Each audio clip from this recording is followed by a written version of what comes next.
First time at the El Royale? You have the option to stay in either California or Nevada.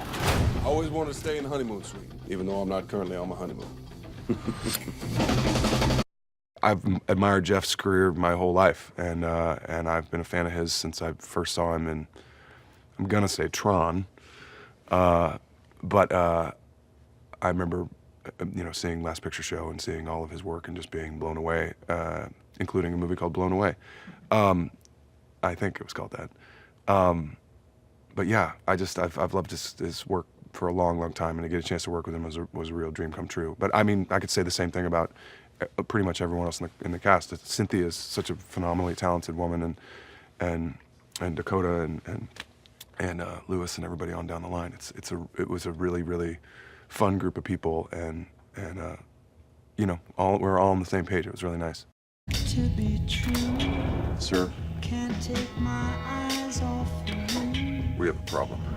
Drew had clearly spent so much time thinking about this project, and his writing, the sensibility of it, and you could tell he had listened to these songs. He had a soundtrack to it. It was very similar to what Edgar had done in Baby Driver. Like the songs were laid in there, so you really got a sense of not just the period aspect of it, but what was going to be happening when you're seeing what you're seeing on screen, and that's so tremendously helpful in setting a mood, especially even when you're reading something, because you think, oh my gosh, I can see it in my head and I can hear it in my head, and it all works out very well. I mean, sometimes in screenplays there's so much stage direction or things that you get confused by, but this wasn't that. And so I read it in like an hour and immediately said yes, and like 2 days later was on a plane.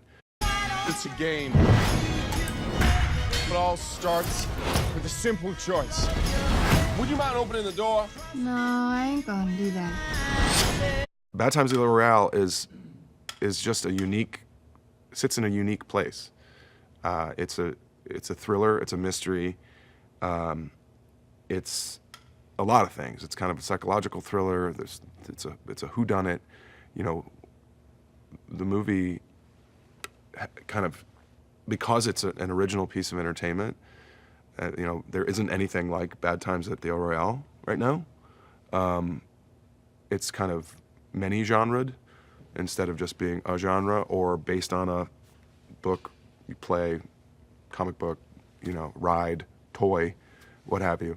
I think it's an exciting challenge for moviegoers, and I think people the response I've had to the trailer so far, people have been like, that movie looks amazing. I've done horrible things. So's everybody. Shit happens. Get the whiskey.